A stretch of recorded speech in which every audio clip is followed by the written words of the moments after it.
নমস্কার বন্ধুরা, চেটেপুটে চ্যানেলে আপনাদের সবাইকে স্বাগত। আজকে আমি আপনাদেরকে সজনে শাকের একটা রেসিপি করে দেখাবো।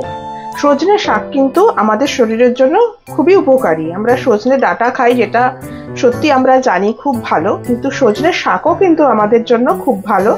সেই সজনে শাকেরই একটা রেসিপি আজকে আমি করে দেখাবো।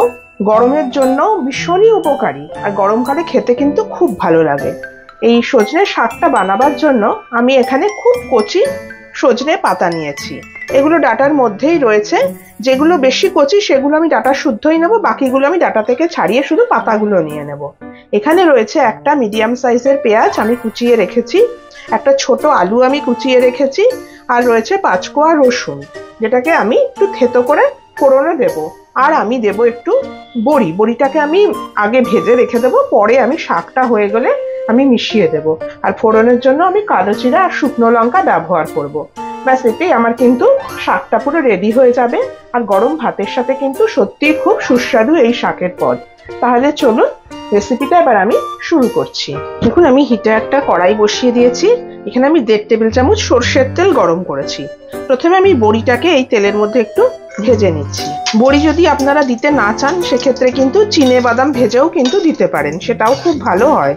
লাল শাক, কলমি শাক, আমরা তো এগুলো খেয়েই থাকি, নোটে শাক, কিন্তু এইভাবে সজনে শাক একবার খেয়ে দেখবেন, খুব ভালো হয় খেতে। বড়িটা আমার ভাজা হয়ে গেছে, এবার বড়িটাকে আমি তুলে দিচ্ছি।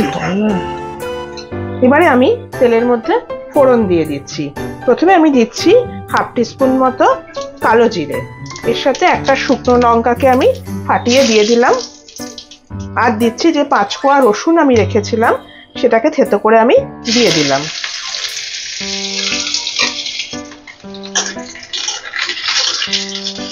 রসুনটা থেকে একটা সুন্দর গন্ধ বেরিয়েছে। এবারে আমি দিয়ে দিচ্ছি পেঁয়াজ কুচিটা।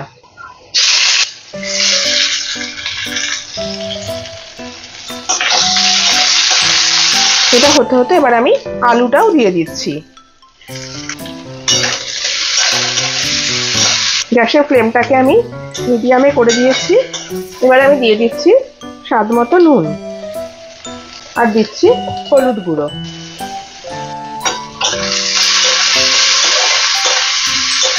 আমি আর ঢাকা দিচ্ছি না, 1 মিনিট মতো এটাকে আমি একটু ভাজা ভাজা করে আমি শাকটা মিশিয়ে দেব। দেখুন, এটা আমার ভাজা ভাজা অনেকটা হয়ে এসছে। এবারে আমি দিয়ে দিচ্ছি শাকটা।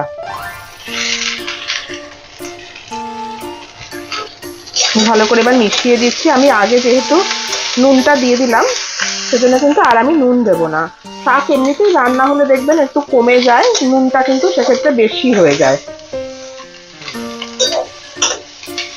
ভালো করে আমি মিশিয়ে দিলাম। এবারে আমি দিয়ে দিচ্ছি সামান্য একটুখানি জল।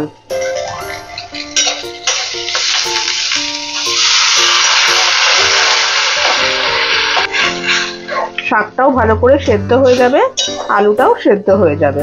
1/2 কাপের থেকেও একটু কম জল আমি দিয়েছি। শাক যখন রান্না করবেন আপনারা কিন্তু একটু চিনি দেবেন। অনেকে দেন না, কিন্তু চিনি দিলে দেখবেন টেস্টটা কিন্তু অনেকটা বেড়ে যায়। সামান্য কয়েক দানা চিনি আমি এখানে দিয়ে দিলাম। এবারে আমি ঢেকে দিচ্ছি কিছুক্ষণের জন্য। জলটা একদম শুকিয়ে যাবে, আলুটা শাকটা সবই সেদ্ধ হয়ে যাবে। আমি কিছুক্ষণ বাদে আপনাদেরকে ঢাকা খুলে দেখাচ্ছি। দেখুন, ঢাকনাটা আমি খুলে নিলাম। জলটা একদম শুকিয়ে গেছে আমার, আলুটাও সেদ্ধ হয়ে গেছে। এবারে আমি যে বড়িটা ভেজে রেখেছিলাম, সেই বড়িটা আমি এবারে গুঁড়ো করে দিয়ে দিচ্ছি। ভালো করে মিশিয়ে দিচ্ছি। এটা আমার একদম রেডি। খুন্তির সাহায্যে না একটুখানি চেপে চেপে দেবেন, যাতে একটু ব্যাপারটা একটুখানি মাখা মাখা হয়ে যায়। ব্যাস, এবার আমি ফ্লেমটা অফ করে দিচ্ছি। কিছুক্ষণ স্ট্যান্ডিং টাইম দিয়ে এটা আপনাদেরকে আমি সার্ভ করে দেখাচ্ছি।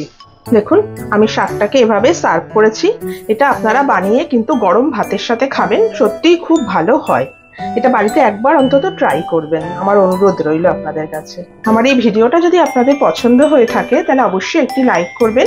আমার চ্যানেলটিকে সাবস্ক্রাইব করে আমার পাশে থাকবেন প্লিজ। আর পাশে থাকা বেল আইকনটিকে প্রেস করবেন, যাতে আমি যখনই কোনো নতুন ভিডিও আপলোড করব তার নোটিফিকেশন খুব তাড়াতাড়ি আপনাদের কাছে পৌঁছে যায়। তাহলে আজকে চলি, আবার চলে আসবো অন্যদিন নতুন কোনো রেসিপি নিয়ে। সুস্থ থাকবেন, ভালো থাকবেন, নমস্কার।